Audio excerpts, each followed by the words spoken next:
E no Churume, na Churumilândia, tem a Daniela Lima.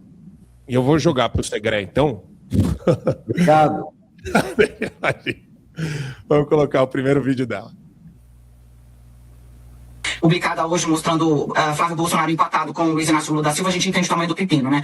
A CPMI pediu um escopo grande para escrutinar aí as contas da Maridit, lembrando que o ministro Dias Toffoli reconheceu ter recebido ali cerca de 35 milhões de reais pela venda de sua parte nessa empresa, que era dona de um resort, né? A CPMI agora vai tentar entender, e o senador Alessandro Vieira é delegado de polícia, então sabe exatamente o que é que está fazendo. Tentar entender se houve outro tipo de repasse, se Toffoli recebia regularmente por conta dessa Maridit, se essas operações estavam realmente todas declaradas como afirmou o ministro em nota. É um senhor constrangimento. Para piorar, a CPMI também decidiu convocar os dois irmãos de Dias Toffoli, que eram sócios dele, na Maridit. Então, assim, vão precisar ingressar aonde? Com um mandado de segurança para não serem obrigados a comparecer na CPMI? No próprio Supremo Tribunal Federal. Aí você imagina o constrangimento do cidadão. Ela vai continuar o raciocínio, né? O constrangimento do cidadão entrando no Supremo. É o irmão do Toffoli e os ministros julgando. É uma coisa maravilhosa, Segré. Tá, mas eu gostaria de nos atentarmos a um detalhe que está passando desapercebido, que é a data, as datas. Porque esse pedido de quebra de sigilo está pedindo, se eu não li mal, desde 2022 em diante.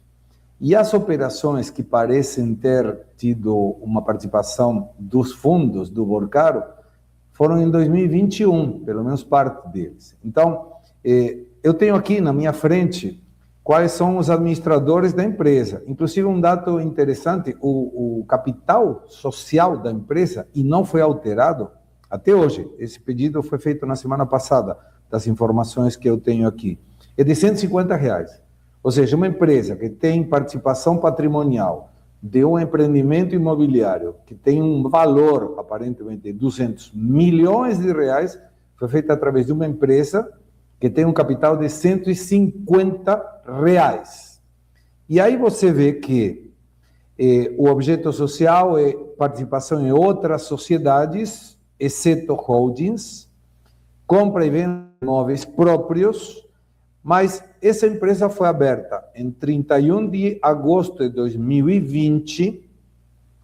E aí eu não sei se você tem, Marco Antônio, os dados de quais são os irmãos que foram chamados, porque aí me parece que também tem outra pegadinha. Sabe qual é o limite de crédito se essa empresa pedir um crédito para qualquer fornecedor? R$28.701.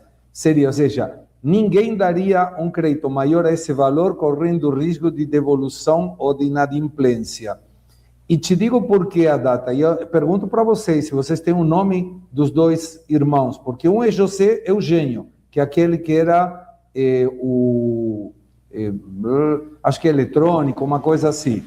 Mas o padre, que seria o que está sendo chamado, até onde consta hoje, não era sócio na época também. Quem era sócio é um tal de Igor Luiz Pires, que não é o padre. Então, é interessante isso que você está trazendo, porque a gente está vendo na CPMI, a gente vai ver também um monte de cortininha de fumaça, né? E vai ter bastante coisa que está no meio do caminho e precisa ser apurada. Esses sigilos que deveriam ser quebrados, a gente está falando de sigilo de todo mundo envolvido, né? Uhum. E ainda assim existe um pé atrás e a esquerda segurando, né? A esquerda sempre segurando a votação e a deliberação disso daí. Mas eu quero aproveitar, Darcio, e jogar uma segunda parte ainda da questão que a Daniela traz, para daí a gente enfrentar esses pontos que o Segré levantou e a Daniela também. Publicada hoje mostrando Flávio Bolsonaro empatado com o Luiz Inácio Lula da Silva, a gente entende o tamanho do pepino, né? Aí você imagina o constrangimento do cidadão ou da cidadã, no caso a ministra Carmen Lúcia, a única possível, que for sorteado para receber esse mandado de segurança dos irmãos de um colega. A situação é toda horrorosa, sabe? A situação é toda horrorosa e mostra que, bom, o calvário do Supremo está longe do fim. A tentativa da corte de se fechar ali, adotando uma saída corporativa, afastando uma investigação de Toffoli, afastando a suspeição de Toffoli, repassando o inquérito para André Mendonça, está longe. Foi uma tentativa de tampar o sol com a peneira, porque a política sentiu o cheiro de sangue e tem vários tubarões no Senado Federal há muito tempo querendo entrar nas entranhas do Supremo Tribunal Federal.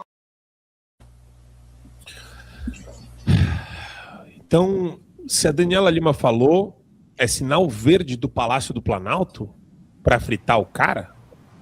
Então, vamos lá. Tem aí algumas coisas curiosas, né? Primeiro que ela fala sobre os tubarões do Senado que querem o sangue dos ministros do Supremo. Eu acho interessante que a Daniela Lima ela está preocupada com o constrangimento dos ministros do Supremo. É um negócio assim incrível, porque quando o sangue é da população, ela não tem a mesma preocupação, vocês já repararam? Quando quem vai preso, quem é detonado, quando é o povo que paga a conta, dane-se o sangue, né? Mas os tubarões do Senado, que agora querem o sangue, porque sentiram o cheiro de sangue, é um tanto assustador, né? Claro que ela está ali falando com uma certa hipocrisia acerca do momento do Toffoli, porque o que eu percebo, Marco Antônio, é o seguinte: alguém vai ter que pagar a conta. Isso aí ficou claro. Eu não sei a opinião do Segre sobre isso, ele que tem mais experiência que eu cobrindo esse tipo de coisa, a opinião do Fred, mas a quantidade de problemas é tão grande, as fraudes são tão vultuosas, né? Os casos são tão icônicos, no sentido de que, poxa, imagina, o ministro do Supremo com um resort que tem um cassino, que tem blackjack, só coisas assim, e aí você descobre depois um banco que tem festa sabe, na Bahia com garotas ucranianas. São coisas que fixam na cabeça do povo e o povo vai querer uma resposta. E aí agora parece o seguinte: existe lá uma ala que está partindo para cima do Toffoli e uma ala que está partindo para cima do Vorcar e Lulinha, porque querem, no final das contas, mostrar a ligação do governo Lula com toda essa fraude que aconteceu em relação ao Banco Master.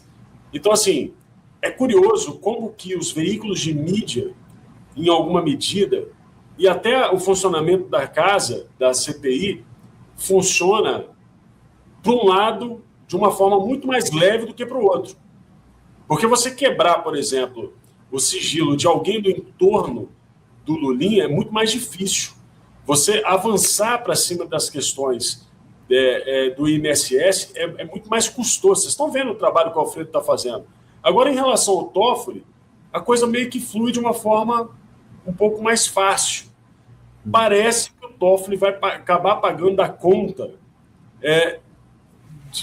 Vai ter que dar uma solução. Uma solução o sistema vai ter que encontrar, e pode ser que o Toffoli seja sacrificado. O que eu gostaria muito de saber, e eu não sei, é se o Toffoli faria esse acordo ou se ele cairia atirando.